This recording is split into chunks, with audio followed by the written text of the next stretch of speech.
Shalom, selamat malam Bapak Ibu, Saudara yang terkasih dalam Tuhan Yesus Kristus. Apa kabarnya? Tentu yang menjadi harapan saya dan di dalam doa, ya, Bapak Ibu tetap ada di dalam keadaan yang sehat, baik sehat secara iman maupun sehat secara rohani. Sukacita kalau hari ini kita bisa mengadakan persekutuan doa, meskipun persekutuan doa belum bisa dilaksanakan di gereja, masih dilakukan secara online atau secara live streaming, ya. Tapi saya percaya bahwa ibadah secara online tidak mengurangi rasa sukacita kita, kerinduan hati kita untuk terus belajar akan kebenaran firman Tuhan. Nah, Bapak Ibu, Saudara yang terkasih dalam Tuhan Yesus Kristus, sebelum kita mendengarkan kebenaran firman Tuhan, dan nanti setelah itu kita akan menaikkan doa-doa syafaat kita. Mari kita tundukkan kepala di hadapan Tuhan. Kita satukan hati, kita berdoa terlebih dahulu. Terima kasih Tuhan, kami bersyukur kalau sebentar kami akan mendengarkan kebenaran firman Tuhan. Kami sudah siapkan hati kami, apapun juga yang ingin Tuhan sampaikan kepada setiap kami, suara dan kehendak-Mu Tuhan. Baik berupa nasihat, baik berupa teguran, kami akan terima dengan baik, terima dengan ucapan syukur, karena kami percaya bahwa firman-Mu baik adanya, firman-Mu pasti akan meneguhkan kami, menguatkan kami, mengajarkan kami, hari demi hari menjadi serupa dengan Kristus, menjadi pribadi yang semakin hari boleh semakin baik seturut dengan kehendak Tuhan. Terima kasih kami sudah siapkan hati kami. Di dalam nama Tuhan Yesus kami telah berdoa dan mengucap syukur kepadamu. Amin. Bapak Ibu Saudara yang terkasih dalam Tuhan Yesus Kristus, tema renungan kebenaran firman Tuhan kita pada malam hari ini dalam persekutuan doa adalah berbicara tentang kekayaan orang percaya, ya. Bukan berarti saya berkhotbah tentang teologi kemakmuran, ya. Memang ada pandangan teologi yang mengatakan kalau ikut Tuhan tidak akan mengalami yang namanya penderitaan, masalah dalam hidup ini. Ikut Tuhan seharusnya itu makmur, ya, secara materi, itu. Nah, Bapak Ibu Saudara yang terkasih dalam Tuhan Yesus, mari kita melihat apa yang dimaksud dengan kekayaan orang percaya, ya.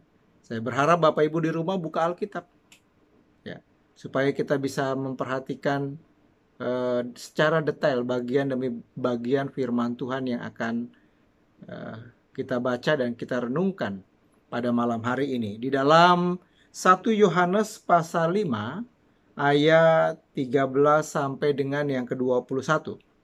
Ya, 1 Yohanes pasal 5 ayat yang ke-13 sampai dengan yang ke-21.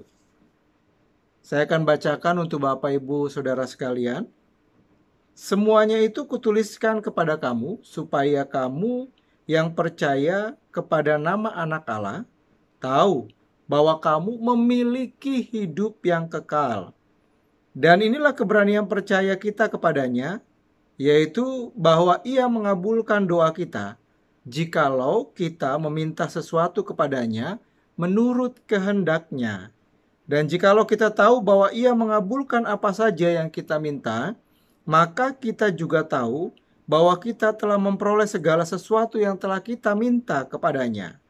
Kalau ada seorang melihat saudaranya berbuat dosa, yaitu dosa yang tidak mendatangkan maut, hendaklah ia berdoa kepada Allah, dan Dia akan memberikan hidup kepadanya, yaitu mereka yang berbuat dosa yang tidak mendatangkan maut. Ada dosa yang mendatangkan maut, tentang itu tidak kukatakan bahwa ia harus berdoa. Semua kejahatan adalah dosa, tetapi ada dosa yang tidak mendatangkan maut. Kita tahu bahwa setiap orang yang lahir dari Allah tidak berbuat dosa, tetapi Dia yang lahir dari Allah melindunginya, dan si jahat tidak dapat menjamahnya. Kita tahu bahwa kita berasal dari Allah, dan seluruh dunia berada di bawah kuasa si jahat. Akan tetapi kita tahu bahwa anak Allah telah datang dan telah mengaruniakan pengertian kepada kita, supaya kita mengenal yang benar dan kita ada di dalam yang benar, di dalam anaknya, Yesus Kristus. Dia adalah Allah yang benar dan hidup yang kekal. Anak-anakku, waspadalah terhadap segala berhala. Ya, sedemikian jauh pembacaan kebenaran firman Tuhan. Berbahagialah setiap kita yang membaca, mendengar, merenungkan kebenaran firman Tuhan dan menghidupi kebenaran firman Tuhan di dalam kehidupan kita sehari-hari. Terpujilah Tuhan Yesus Kristus. Nah, Bapak Ibu Saudara yang terkasih dalam Tuhan Yesus Kristus, apa ukuran kekayaan? Ya. Ini menjadi sebuah pertanyaan bagi kita. Apa ukuran kekayaan? Ya. Apa ukuran seseorang dikatakan sebagai orang yang kaya? Kalau kita tanya, tentu semua orang akan menjawab dengan mengukurnya, ya, secara materi. Ya. Misalnya contohnya, kita mengatakan orang itu kaya. Ya. Kenapa bisa kita mengatakan bahwa orang itu kaya? Apa dasar penilaiannya? Ya, mungkin kita mengatakan orang itu kaya karena kita melihat, ya, rumahnya.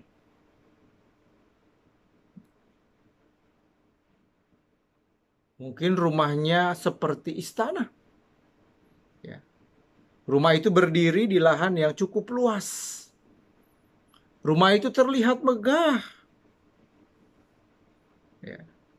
Mungkin kita pernah masuk ke dalam rumah orang itu sehingga kemudian kita mengatakan bahwa orang itu orang yang kaya.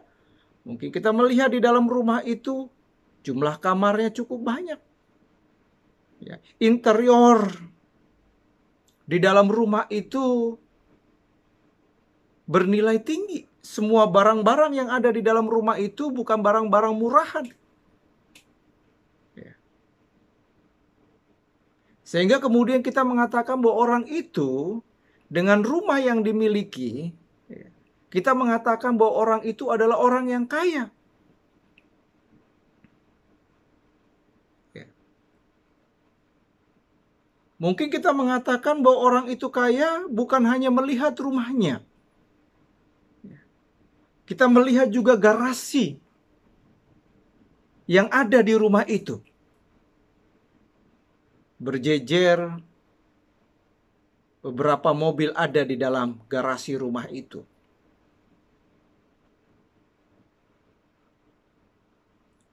Ya. Bukan hanya berbicara tentang jumlah mobil yang dimilikinya, tetapi jenis dan tipe mobil yang dimilikinya. Ternyata yang berjejer di dalam garasi rumah itu adalah mobil-mobil sport. Ya.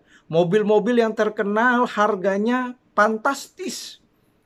Mungkin Lamborghini, ya. Mungkin mobil Ferrari yang ada di dalam rumah itu.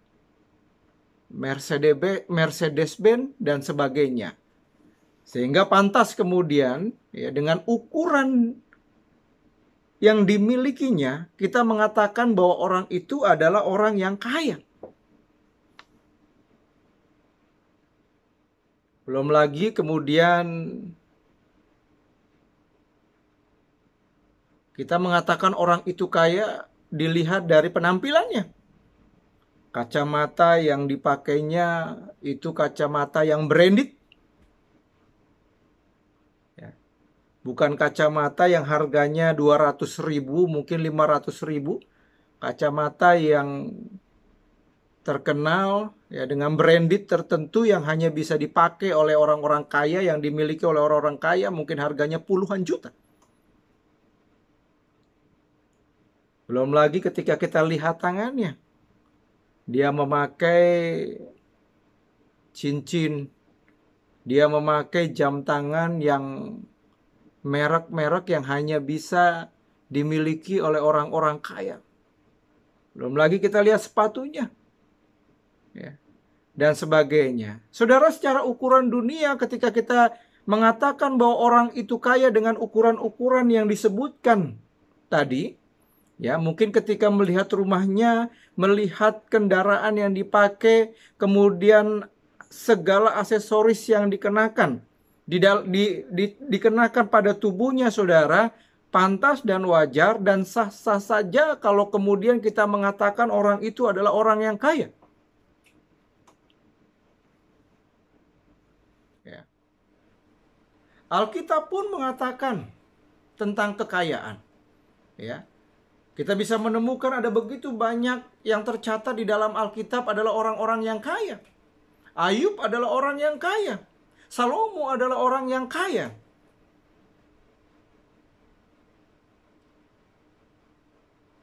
Ya. Tetapi Alkitab tidak hanya mengatakan tentang kekayaan secara materi, saudara. Ya. Alkitab mengatakan juga jenis kekayaan yang lain. Ya. Misalnya di dalam 2 Korintus 8. 2 Korintus 8, mari kita buka Alkitab kita. 2 Korintus 8 ayat yang ke-7. Saudara, Alkitab mengatakan begini, ya. Saya bacakan 2 Korintus 8 ayat yang ke-7. Maka sekarang sama seperti kamu kaya dalam segala sesuatu. Ya, apakah dalam segala sesuatu ini Alkitab mengatakan tentang kekayaan secara materi? Kita lihat selanjutnya. Dalam iman, wah, kaya dalam iman, saudara. Ya. Belum tentu kita memiliki kekayaan secara materi. Secara otomatis kemudian kita memiliki kekayaan dalam iman. Ada lagi di situ dikatakan dalam perkataan. Ya.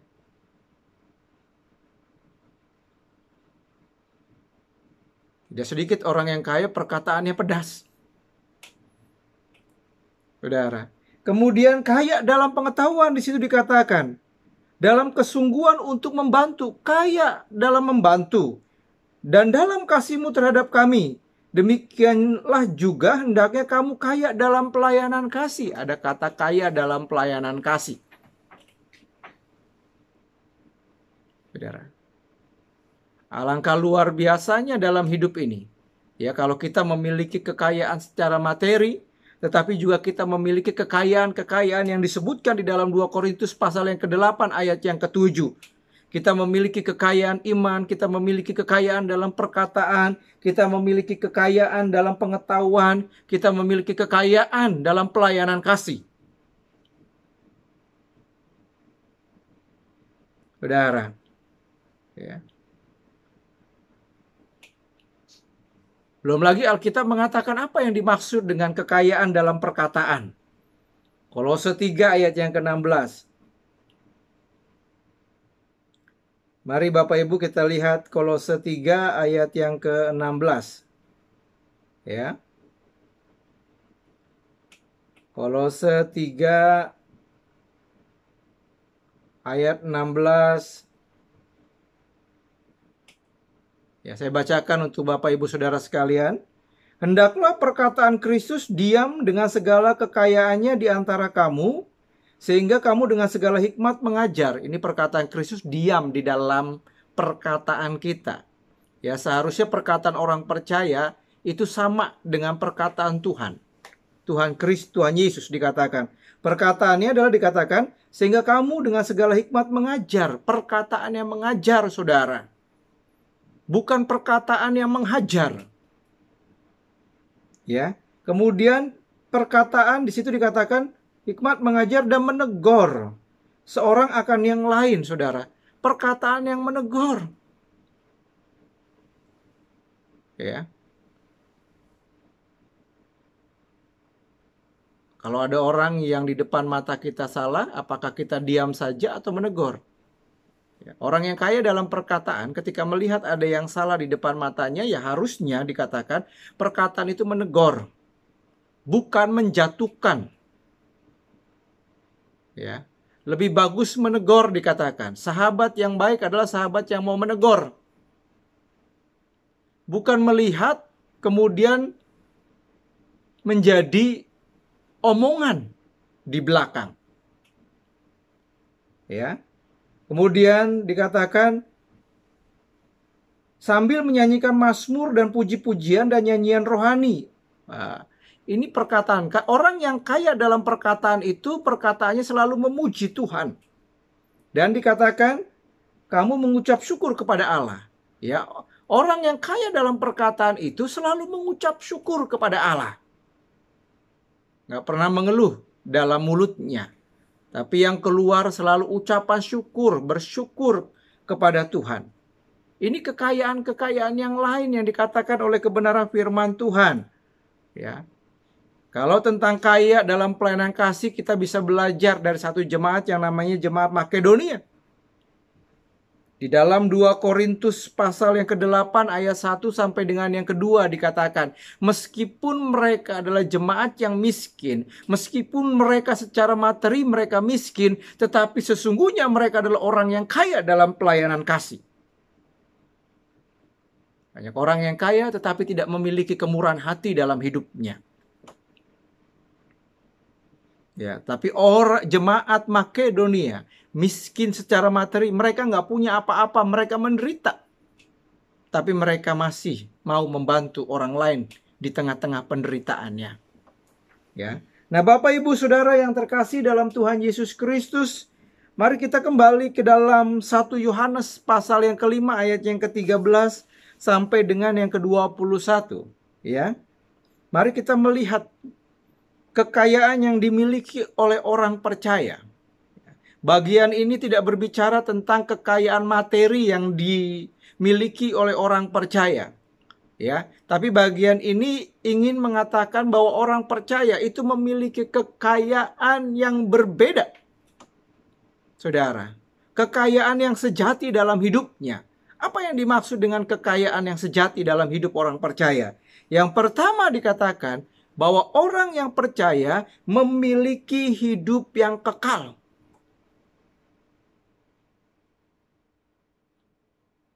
Ya. Dikatakan di dalam ayat yang ke-13. Semuanya itu kutuliskan kepada kamu, supaya kamu yang percaya kepada nama Anak Allah tahu bahwa kamu memiliki hidup yang kekal. Sadarkah kita, Bapak Ibu? Ya. Kita orang yang telah percaya dikatakan kepada Yesus Kristus sebagai Tuhan dan Juru Selamat secara pribadi, apakah kita sadar bahwa kita adalah pemilik hidup yang kekal?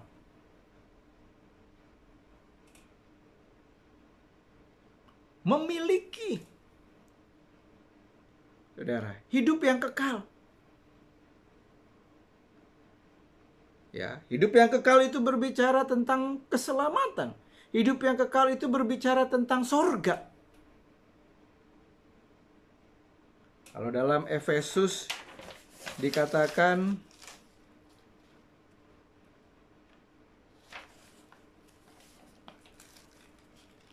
Efesus pasal yang pertama ayat yang ketiga dikatakan, terpujilah Allah dan Bapa Tuhan kita Yesus Kristus, yang dalam Kristus telah mengaruniakan kepada kita segala berkat rohani di dalam sorga. Saudara perhatikan baik-baik. Di dalam Kristus, ya.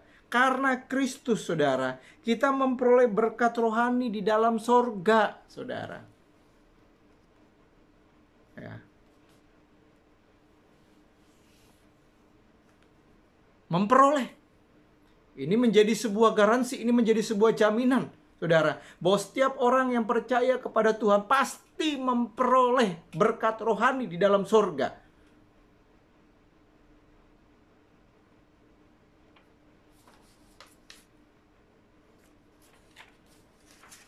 Saudara, ini kekayaan yang luar biasa. Tidak semua orang yang ada di dalam dunia memiliki kekayaan yang seperti ini, saudara.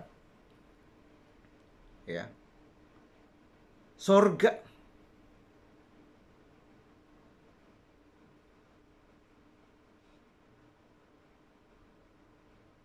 Tidak ada bandingannya, saudara. Dengan aset-aset atau jumlah kekayaan yang dimiliki orang yang paling terkaya sekalipun di dunia ini. Itulah sebabnya Alkitab mengatakan, ya,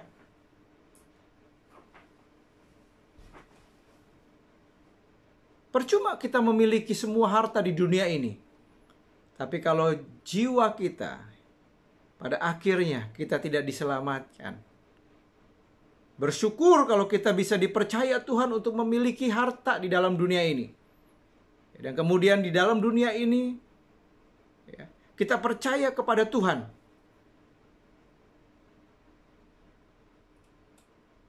Sehingga kita juga dikatakan memiliki hidup yang kekal, keselamatan dan surga yang Tuhan berikan kepada kita.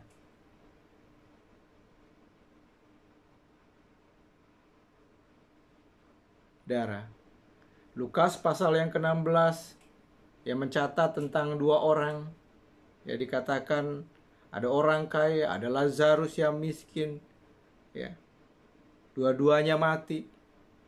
Itu menjadi sebuah kepastian, saudara, ya. Segala sesuatu di dalam dunia ini nggak pasti, tapi kematian itu adalah satu kepastian yang akan terjadi kepada siapapun juga, bukan hanya kepada orang kaya dan juga Lazarus yang tercatat di dalam Lukas pasal yang ke-16. Tapi menjadi sebuah pertanyaan besar, apa yang terjadi setelah kematian mereka? Dikatakan orang kaya itu yang tidak beriman kepada Tuhan Yesus Kristus akhirnya masuk ke dalam alam maut, dikatakan tempat penderitaan dan sangat sengsara di sana. Tapi Lazarus yang hidupnya miskin tetapi memiliki iman kepada Tuhan ada di pangkuan Abraham.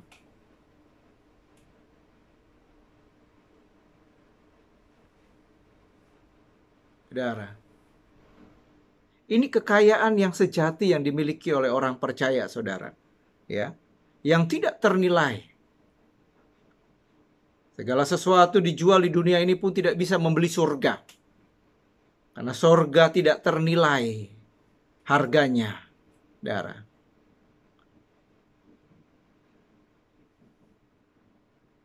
Tidak sebanding, saudara, apa yang ada di dalam dunia ini dengan surga. Ya. Itulah sebabnya ada lelucon, ya, yang mengatakan ada orang kaya baru, ya, baru kaya kemudian tapi dipanggil Tuhan.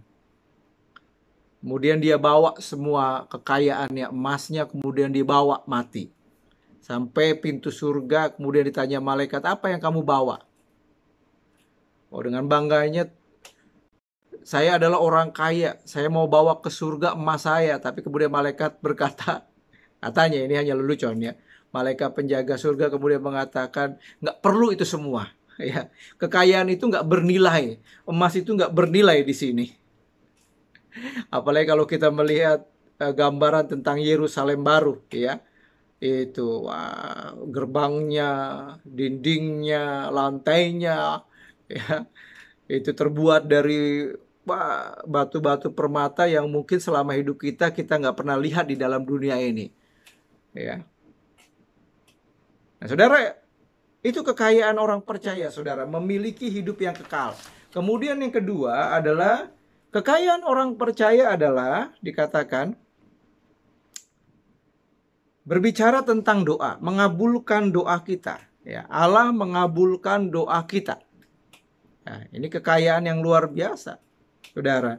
Dikatakan di dalam ayat yang ke-14, dan inilah keberanian percaya kita kepadanya, yaitu bahwa ia mengabulkan doa kita, jikalau kita meminta sesuatu kepadanya menurut kehendaknya.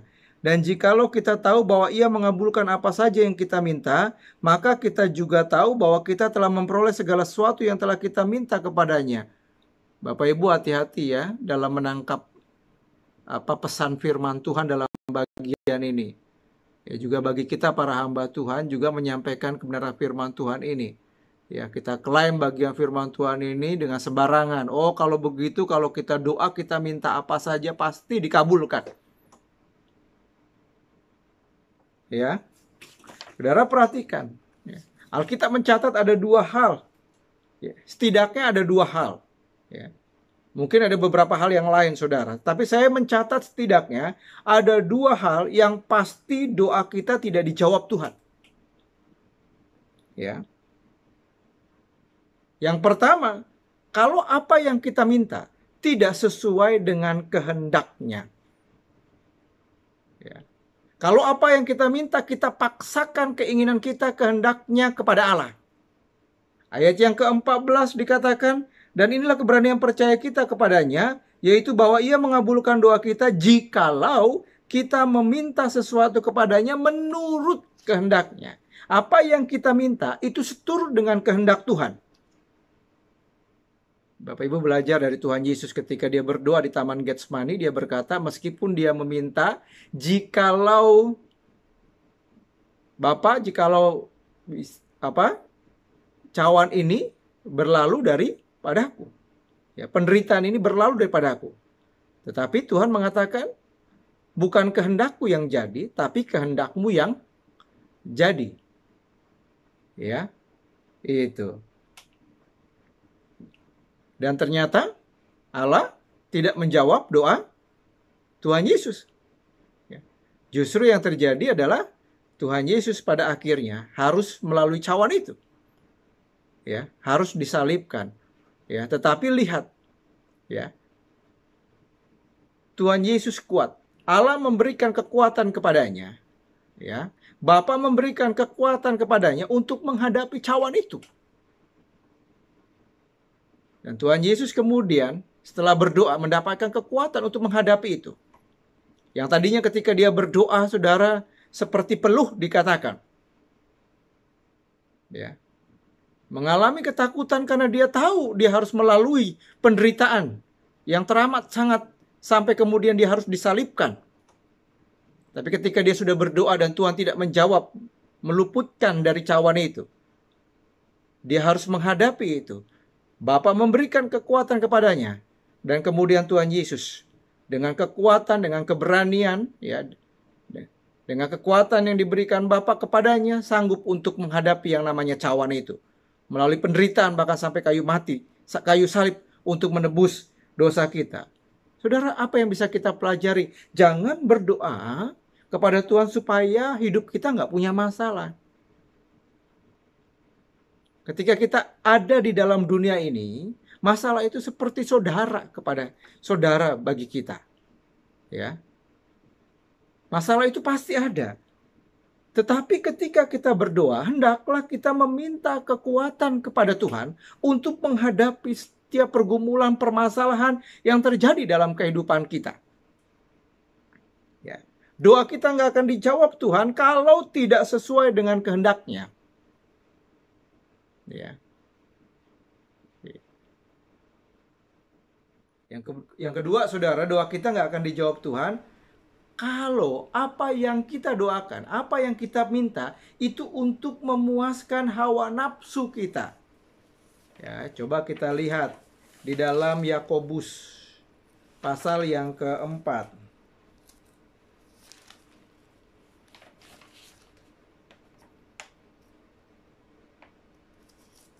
Yakobus pasal yang keempat, ayat yang ketiga, dikatakan begini, atau kamu berdoa juga, tetapi kamu tidak menerima apa-apa, karena kamu salah berdoa, sebab yang kamu minta itu hendak kamu habiskan untuk memuaskan hawa nafsumu. Ya, kalau apa yang kita minta hanya untuk memuaskan hawa nafsu kita, tentu nggak usah nunggu jawaban Tuhan. Pasti jawabannya adalah tidak. Tuhan pasti tidak akan jawab doa kita karena Tuhan tahu bahwa apa yang kita minta untuk memuaskan hawa nafsu kita. Ya. Bagian itu berbicara tentang pertengkaran dikatakan, ya. Ayat yang pertama, Yakobus 4 ayat yang pertama, dari manakah datangnya sengketa dan pertengkaran di antara kamu? Bukankah datangnya dari hawa nafsumu yang saling berjuang di dalam tubuhmu? Ya.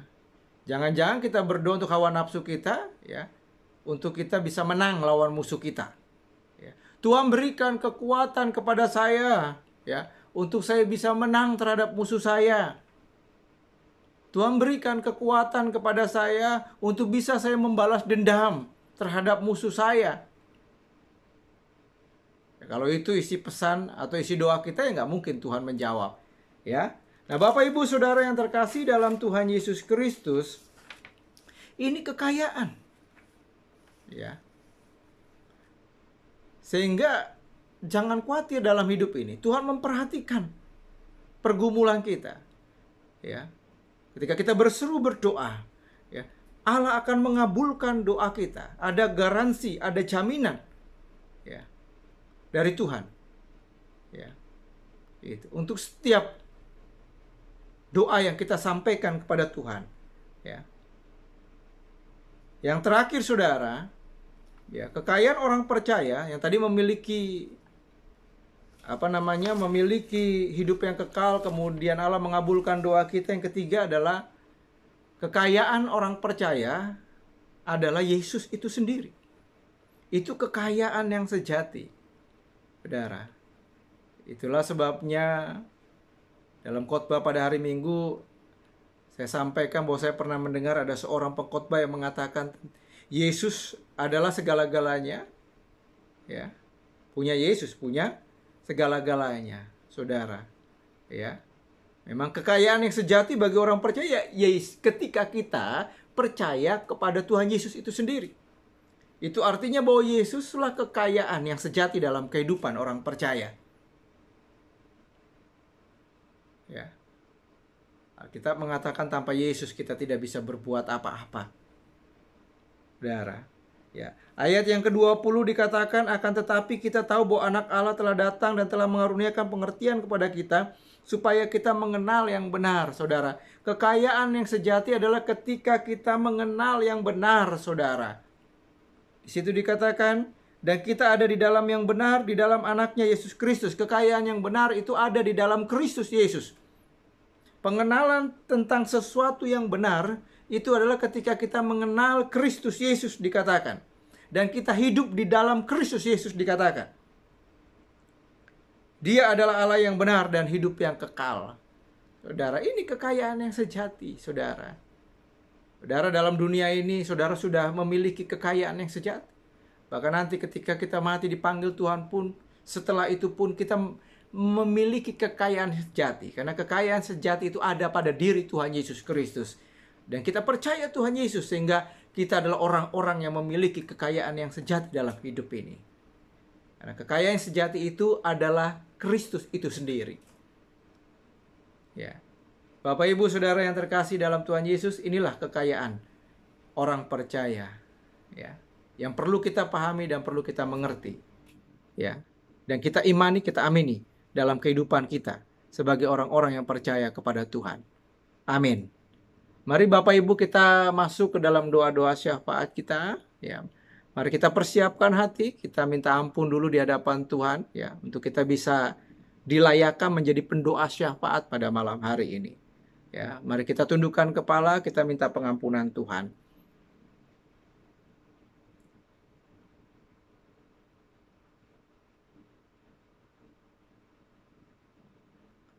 Bapak Ibu, untuk doa yang pertama, mari kita doakan terus untuk bangsa dan negara kita.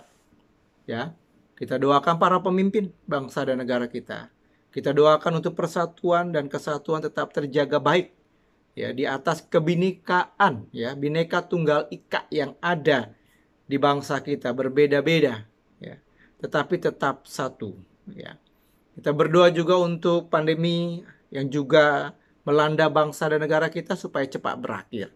Kita berdoa untuk vaksinasi yang secara gencar terus dilaksanakan di berbagai daerah di seluruh Indonesia supaya direspon positif oleh semua warga Indonesia, ya, supaya ikut ambil bagian di dalamnya. Kita berdoa untuk tenaga kesehatan, kita berdoa untuk juga stabilitas ekonomi, ya, supaya tetap aman, supaya tetap stabil. Ekonomi atas bangsa dan negara kita akan karena mempengaruhi ekonomi juga kita. Ya, mari kita satukan hati, kita berdoa untuk pokok doa yang pertama ini bersama-sama kepada Tuhan.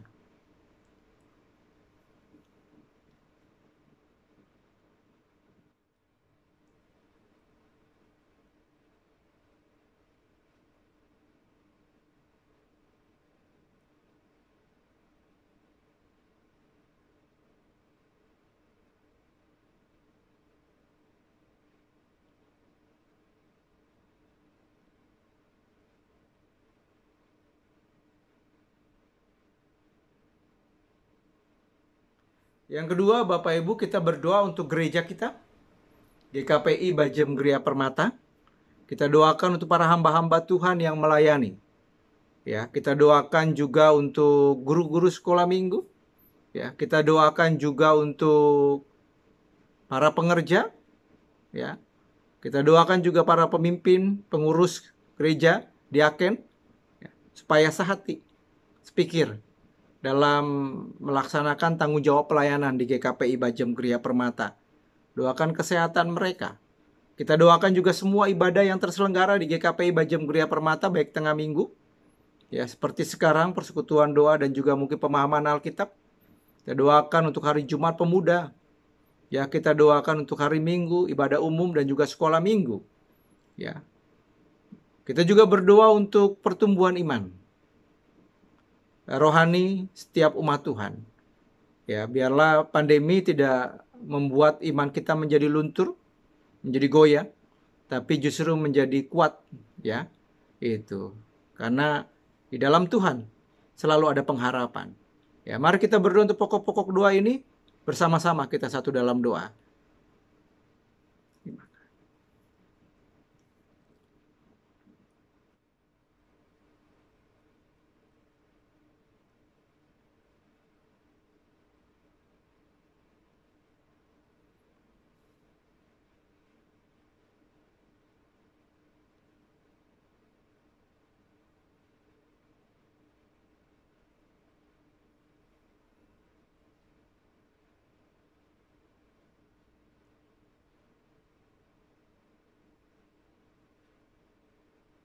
Bapak Ibu, kita masuk di dalam pokok doa yang terakhir. Kita berdoa untuk pergumulan kita, ya. Berdoa, Bapak Ibu silakan berdoa untuk setiap pergumulan yang dihadapi, baik pergumulan ekonomi, ya, baik pergumulan keluarga, pergumulan usaha, pekerjaan, pergumulan yang lain-lain, ya. Mari kita bawa kepada Tuhan. Serukan itu kepada Tuhan. Selepas pokok doa yang ketiga ini, nanti saya akan mengakhiri ibadah kita, ya, di dalam doa. Mari kita berdoa bersama-sama kepada Tuhan.